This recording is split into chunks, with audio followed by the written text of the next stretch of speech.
안녕하세요. 저는 퇴행성 뇌질환 신약을 개발하는 쓰리브룩스 테라피틱스 대표이사를 맡고 있는 김성영입니다. 반갑습니다.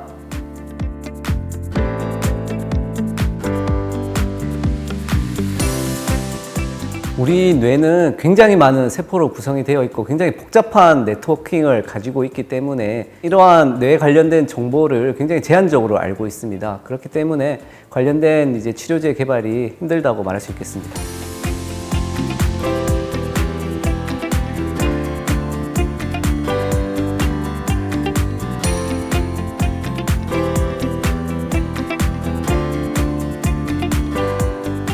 포항은 포스텍이라고 하는 국내 굴지의 대학에서 배출되는 인력과 그리고 방사광 가속기 그리고 극저온 전자현미경과 같은 이런 바이오 산업의 필수적인 장비들이 잘 구축이 되어 있는 도시이기 때문에 앞으로 포항이 바이오 중심지로서의 발전 가능성이 무궁무진하다라고 생각이 됩니다.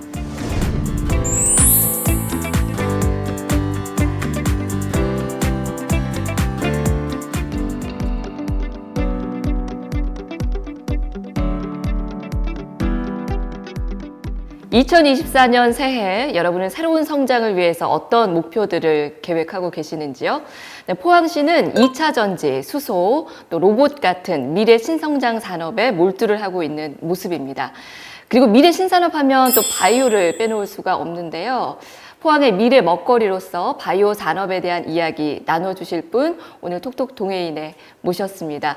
쓰리브룩스 테라퓨틱스 김성영 대표 오늘 함께 이야기 나눠보겠습니다. 대표님 안녕하세요. 네, 안녕하세요. 반갑습니다. 반갑습니다. 네. 저희가 지금 세포막 단백질 네. 연구소에 와서 대표님 만나 뵙고 있는데 예.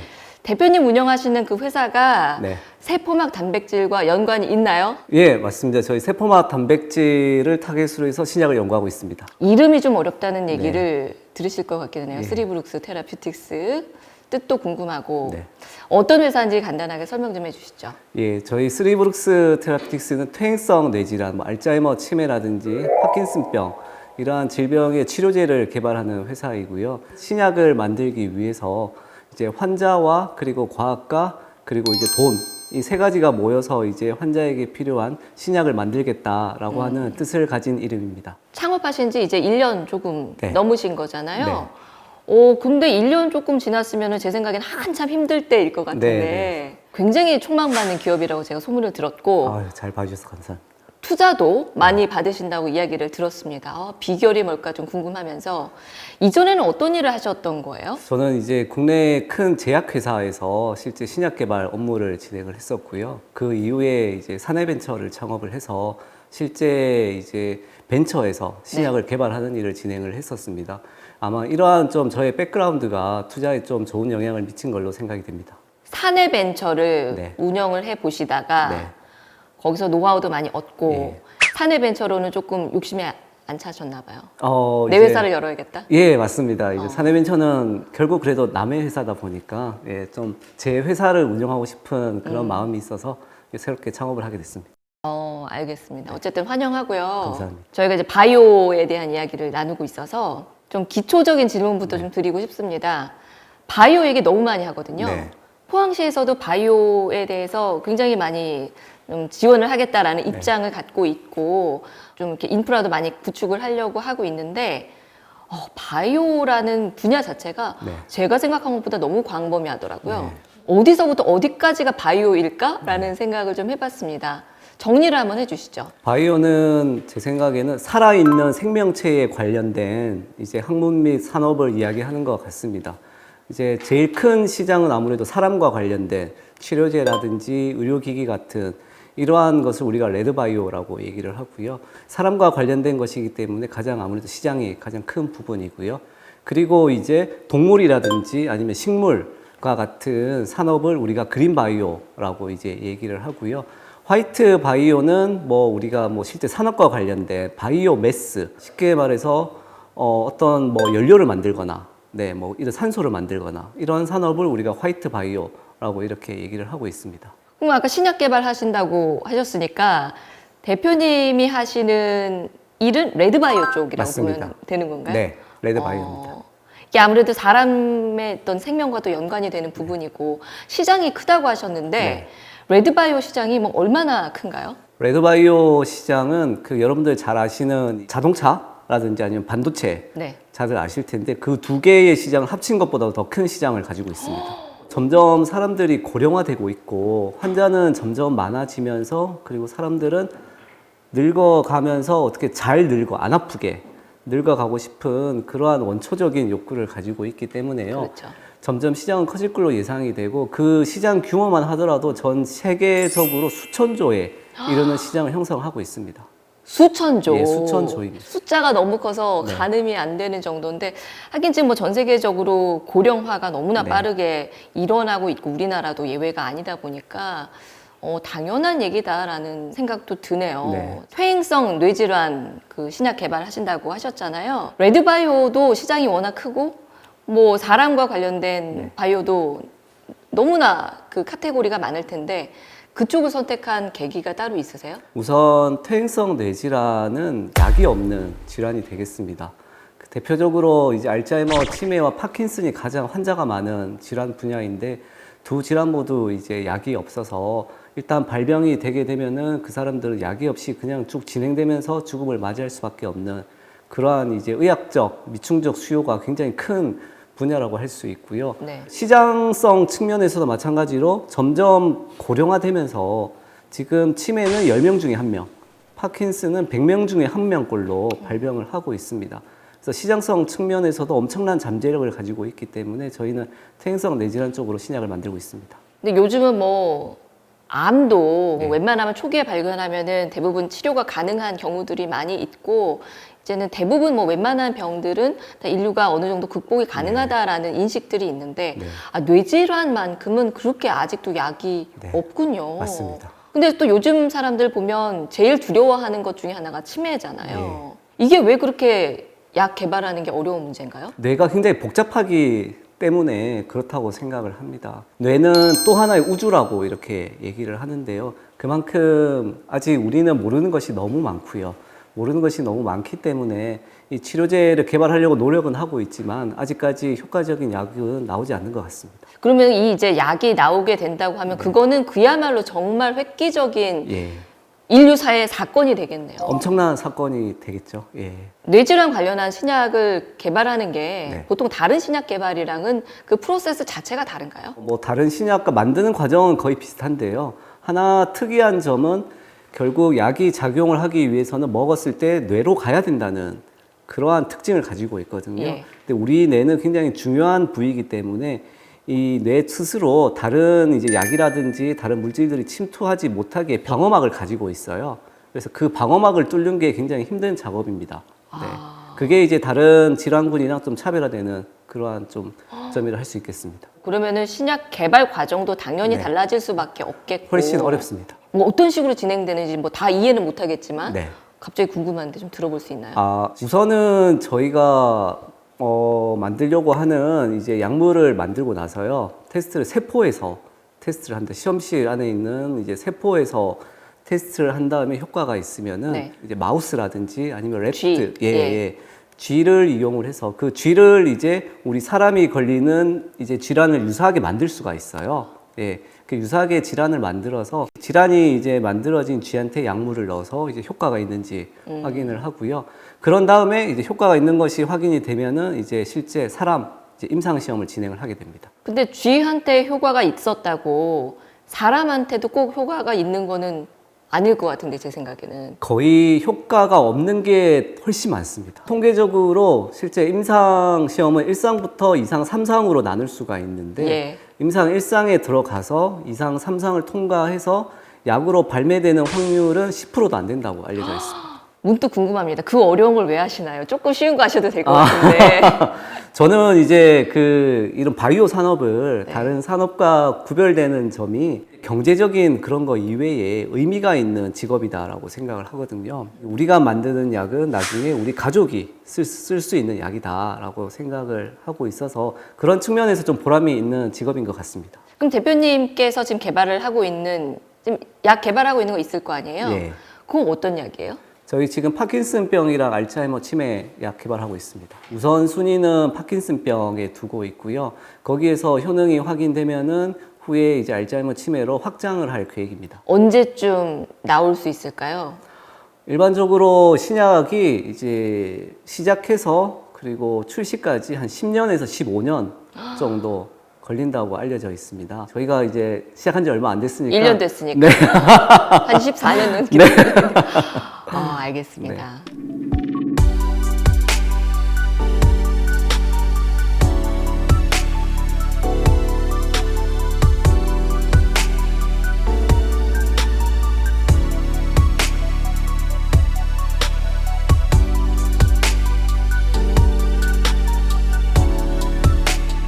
알츠하이머 치매와 파킨슨은 이제 60대 이상에서 이렇게 발병을 하는 질환이고요. 우선 이 질병들이 발병을 하게 되면 환자 본인이 우선 경제적인 활동이 불가능하고 또한 이 환자들을 간호하고 옆에서 돌봐줄 수 있는 가족들이 또 같이 이렇게 희생을 하게 되거든요. 그렇기 때문에 결국 이 본인뿐 아니라 가족에까지 커다란 부담을 주는 그런 질병이라고 할 수 있겠습니다. 그렇기 때문에 저희가 꼭 이런 사회 보건적으로 꼭 해결해야 될 그런 커다란 문제점이라고 생각을 하고 있습니다.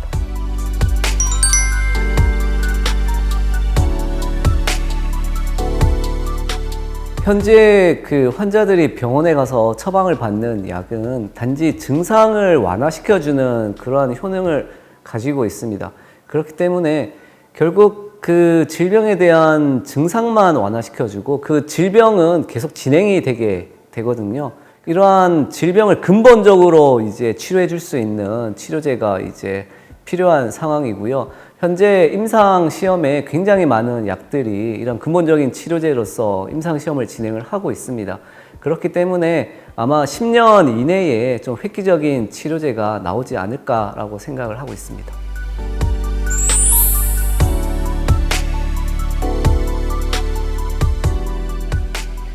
이전의 직장은 포항이 아니셨잖아요. 예.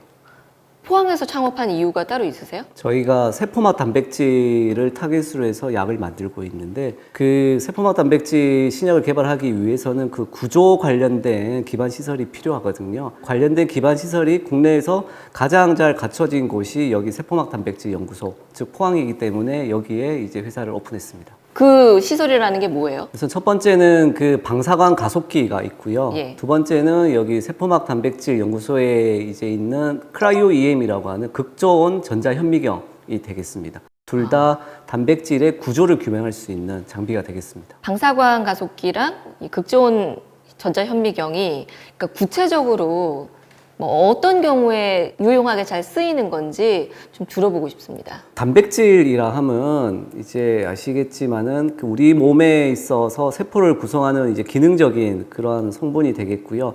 우리가 신약을 만든다라고 하면 특정 단백질에 이제 결합을 하는 약물을 만드는 거거든요. 그러기 위해서는 이 타겟이 되는 단백질의 어떤 구조를 가지고 있는지 규명을 해야 되고 그 약물이 어떻게 붙게 되는지 이제 그런 기전을 규명하는 게 필수적으로 필요합니다. 그러한 이제 구조를 규명하는 게 이제 방사광 가속기와 이제 그 극저온 전자현미경인데 두 개가 이제 공통적으로 구조를 규명한다는 특징은 있지만 그 원리는 조금씩 다르거든요. 우선 방사광 가속기는 국내에 포항밖에 없어요. 아, 그런가요? 예, 포항에만 여기에 있는 장비이고 이 방사광 가속기는 X선을 이용을 해서 단백질의 구조를 규명할 수 있는 장비이고요. 극저온 전자현미경은 전자빔을 이용을 해서 이제 단백질의 구조를 규명을 할 수 있습니다. 이 X선을 이용을 하기 위해서는 단백질을 이제 결정화하는 작업이 필요한데 그 작업이 이 세포막 단백질과 같이 조금 사이즈가 큰 단백질을 규명하기에는 조금 그동안 힘든 단점이 있었어요. 이걸 보완하기 위해서 나온 게 이 극저온 전자현미경인데 이 현미경은 단백질을 결정화할 필요가 없이 그냥 극저온으로 얼려요. 네, 마이너스 180도씨에서 단백질을 얼려서 순간적으로 얼려서 그 얼린 단백질을 전자빔을 이용을 해서 2D로 이렇게 층층이 다다다다닥 이렇게 이제 사진을 얻을 수가 있고 그 얻은 사진을 이제 3차원 형태로 모아가지고 구조를 규명할 수 있는 그런 특징을 가지고 있습니다. 그러면 우리가 좀 알 수 있는 네. 최근에 나온 신약 중에서 네. 요 인프라들이 좀 톡톡하게 역할을 한 그런 경우들이 있나요? 방사광 가속기 같은 경우에는 꽤 오래 전부터 많이 이용이 되었었는데요. 대표적으로 고혈압이라든지 당뇨 같은 그러한 이제 원인이 된 단백질에 많이 활용이 되었고요.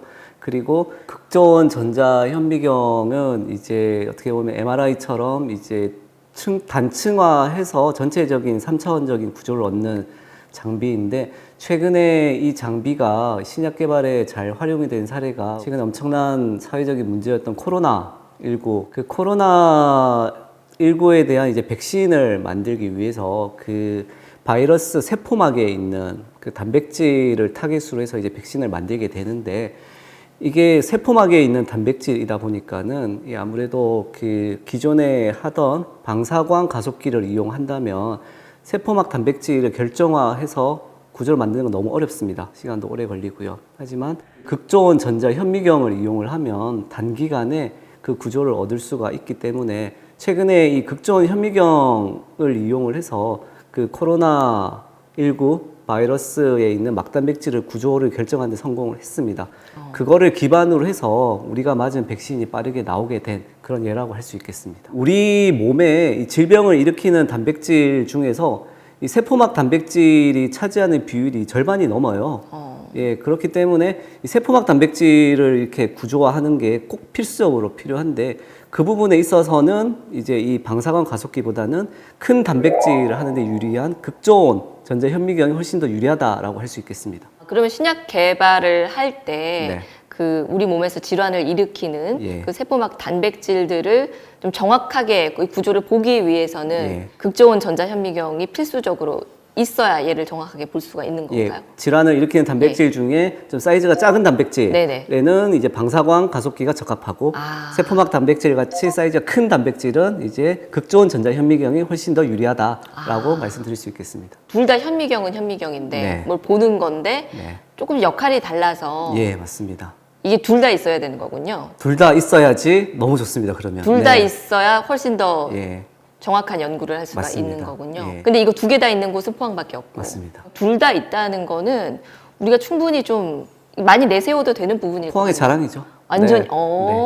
포항에서 요즘 바이오를 참 소위 밀고 있습니다. 예. 그리고 포항이 다른 지역보다 훨씬 더 바이오 산업을 키우기에 네. 유리하다라는 이야기도 저는 듣고 있는데, 예.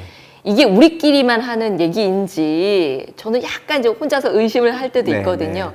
아니면 정말로 바이오 비즈니스를 하시는 입장이니까 정말로 다른 지역과 비교했을 때 네. 이렇게 압도적으로 포항이 바이오 산업을 만들어 가기에 유리한 매력적인 측면이 있다라고 생각을 하시는지 좀 궁금해요. 포항이 이제 바이오 산업의 중심지로 성장할 수 있는 원인 중에 하나는, 첫 번째는 바이오 산업 특성상 그 관련된 인재가 굉장히 중요한데, 이 포항은 포스텍이라고 하는 국내의 이공계 쪽은 가장 이제 잘하는 그런 대학을 보유를 하고 있거든요. 포스텍을 기반으로 해서 나오는 인력들이 이 바이오 산업을 충분히 뒷받침을 할 수 있는 그런 잠재력을 가지고 있고요. 두 번째는 이런 이제 구조 연구할 수 있는 이런 거와 같은 이제 바이오 관련된 인프라가 너무나도 잘 구축이 되어 있기 때문에 충분히 바이오 중심 도시로서의 잠재력은 충분하다라고 생각을 합니다.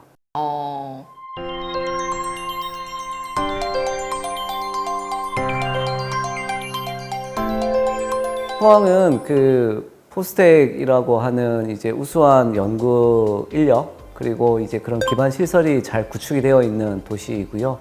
그리고 두 번째로 신약 개발을 함에 있어서 필수적으로 해야 되는 게 이 단백질과 이 약물의 구조 규명이 되는데, 국내에서 유일하게 방사광 가속기, 극저온 전자 현미경을 동시에 보유하고 있는 도시는 포항이 유일합니다. 그렇기 때문에 이러한 인프라를 이용을 해서 신약 개발을 이제 가속할 수 있는 그러한 장점이 있고요. 그리고 세 번째로 또 포항에는 이 포스코라고 하는 국내 굴지의 대기업이 있는데, 이 포스코의 이 벤처 인큐베이션 생태계가 잘 구축이 되어 있습니다. 그렇기 때문에 포항에서 창업을 하게 되면 초기에 포스코와 그리고 포스텍의 도움을 받아서 회사를 이제 성장시키는데 아주 좋은 조건을 가지고 있다라고 말씀드릴 수 있겠습니다.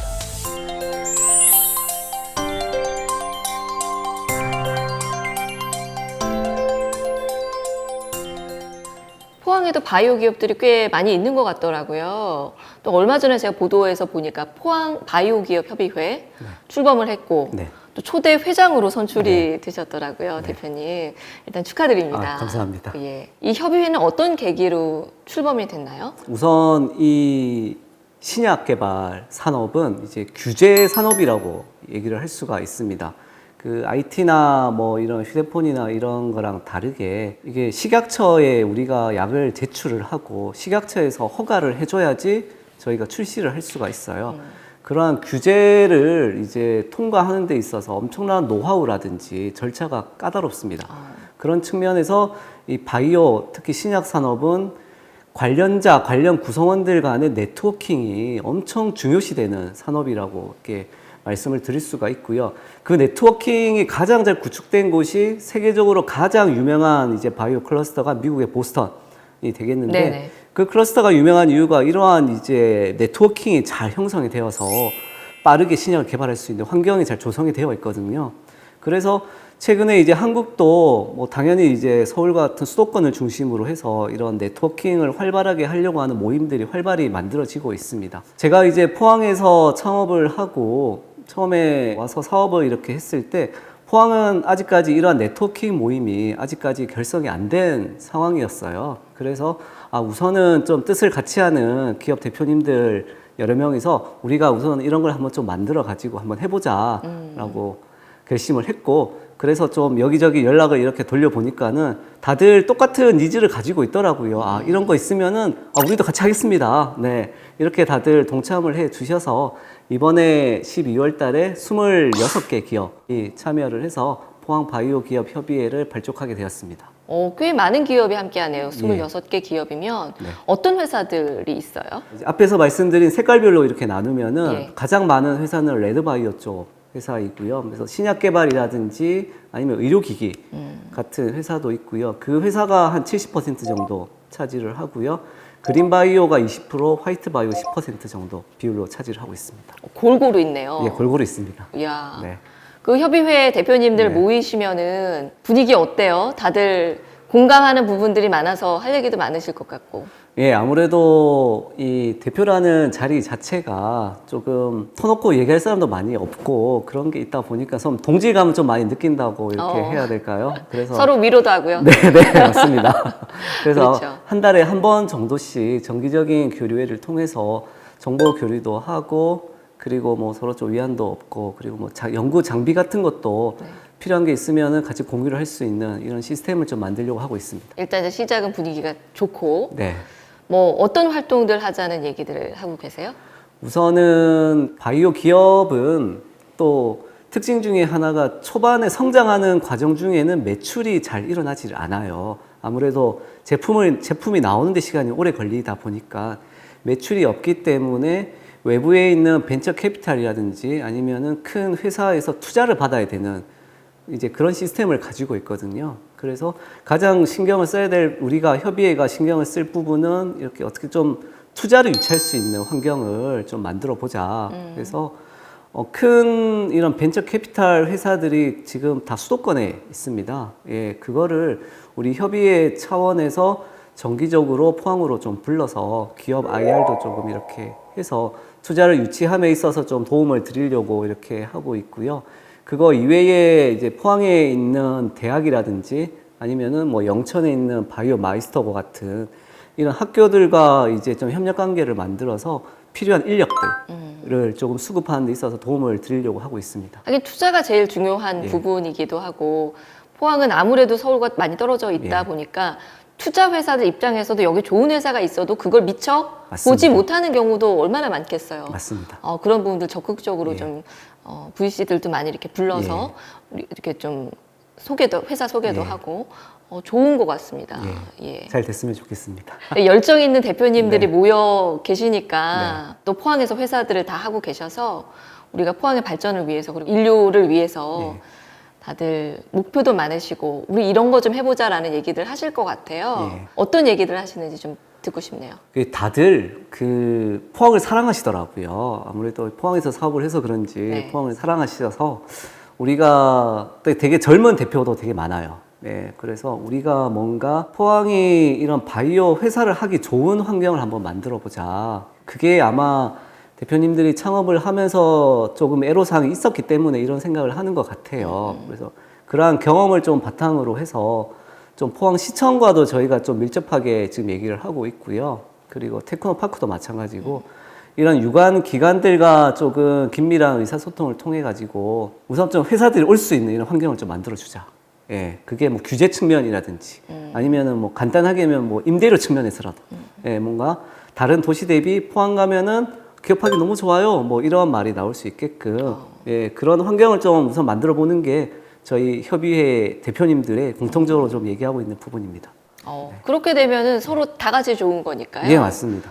포항의 바이오 힘도 커지고 예. 각자 회사들도 다 잘 될 것이고 예. 오래 함께 갈 수 있는 길이. 맞습니다. 예, 알겠습니다. 또 젊은 대표님이신데 예, 대표님의 또 열정이 그대로 와닿아서 저도 막 힘이 나는 시간이었습니다. 네, 감사합니다. 예. 지금 개발하고 계시는 퇴행성 뇌질환 관련 예. 신약도 한 10년 정도 이제 있으면 예. 예, 또 포항에서 이렇게 나와서 예. 전 세계에 또 그 약이 알려져 가지고 포항도 같이 알려지고 예. 또 저를 비롯해서 모든 또 주변에 있는 분들도 좀 걱정 없이 우리가 고령 사회를 맞을 수 있도록 예. 네, 그런 날 얼른 왔으면 좋겠습니다. 네, 감사합니다. 그때도 포항 잊지 마세요. 예, 전 포항을 지키겠습니다. 고맙습니다. 오늘 말씀 잘 들었고요. 네, 앞으로도 그 연구들 저희가 많이 응원하도록 하겠습니다. 네, 고맙습니다. 고맙습니다. 네.